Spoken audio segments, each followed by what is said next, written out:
Hi guys, welcome to episode 4 of Books and Bonnets.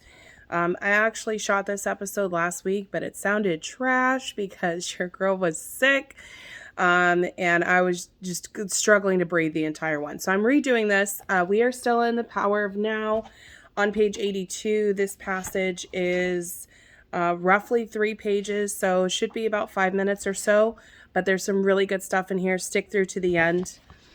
And it reads, wherever you are, be totally there. See if you can catch yourself complaining in either speech or thought about a situation you find yourself in, what other people do or say, your surroundings, your life situation, even the weather. To complain is always non-acceptance of what is. It invariably carries an unconscious negative charge. When you complain, you make yourself into the victim. When you speak out, you are in your power. So change the situation by taking action or by speaking out if necessary or possible. Leave the situation alone or accept it. All else is madness. Ordinary unconsciousness is always linked in some way with denial of the now. The now, of course, also implies the here. Are you resisting your here and now?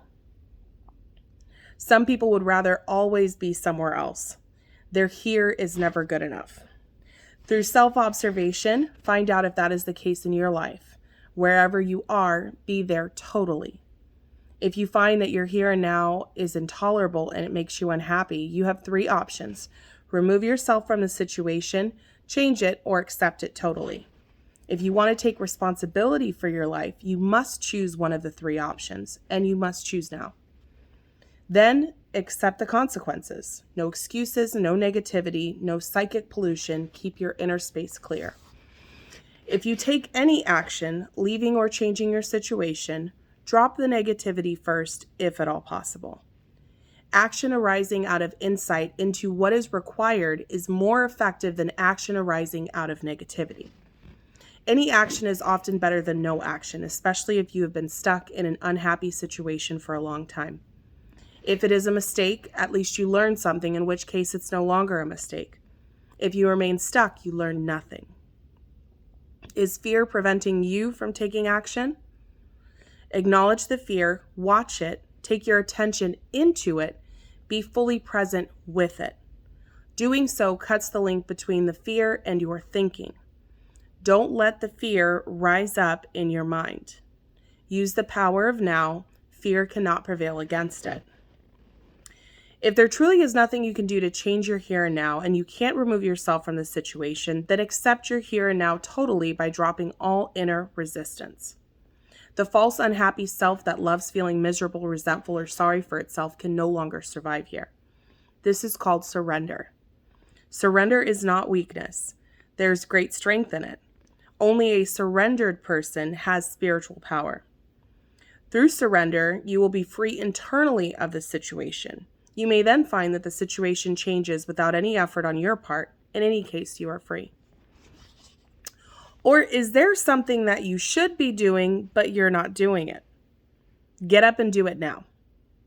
Alternatively, completely accept your inactivity, laziness, or passivity at this moment, if that is your choice.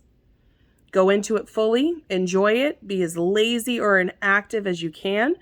If you go into it fully and consciously, you'll soon come out of it. Or maybe you won't. Either way, there is no inner conflict, no resistance, and no negativity. Last page. Are you stressed? And this is the best part, guys. Are you stressed? Are you so busy getting to the future that the present is reduced to a means of getting there? Let me ask that again, because that just rang bells for me. Are you stressed? Are you so busy getting to the future that the present is reduced to a means of getting there? Stress is caused by being here and wanting to be there, or being in the present but wanting to be in the future. It's a split that tears you apart inside. To create and live with such inner split is insane. The fact that everyone else is doing it doesn't make it any less insane. If you have to, you can move fast, work fast, or even run without projecting yourself into the future and without resisting the present. As you move, work, run, do it totally. Enjoy the flow of energy, the energy of that moment. Now you are no longer stressed, no longer splitting yourself in two, just moving, running, working, and enjoying it. Or you can drop the whole thing and sit on a park bench. But when you do, watch your mind. It may say you should be working, you're wasting your time. Observe the mind, smile at it. Does the past take up a great deal of your attention? Do you frequently think and talk about it, either positively or negatively? The great things that you've achieved, your adventures or experiences, or your victim story and the dreadful things that were done to you, or maybe what you did to someone else. Are your thought processes creating guilt, pride, resentment, anger, regret, or self-pity? Then you are not only reinforcing a false sense of self, but also helping to accelerate your body's aging process by creating an accumulation of your past in your psyche. Verify this for yourself by observing those around you who have a strong tendency to hold on to the past. In closing, die to the past every moment.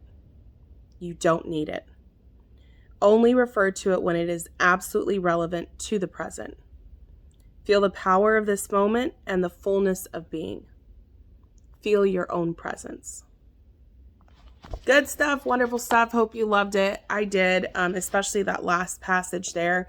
I know for me personally, I am a 10 steps ahead kind of girl. So I tend to live life in the future, planning ahead, trying to prepare for what's coming, so much so that I never stop to smell the roses. So this just tap danced on all of my issues. I feel personally attacked, but in the best possible way. Hope you guys enjoyed it too. Let me know what your favorite part was in the comments. See ya!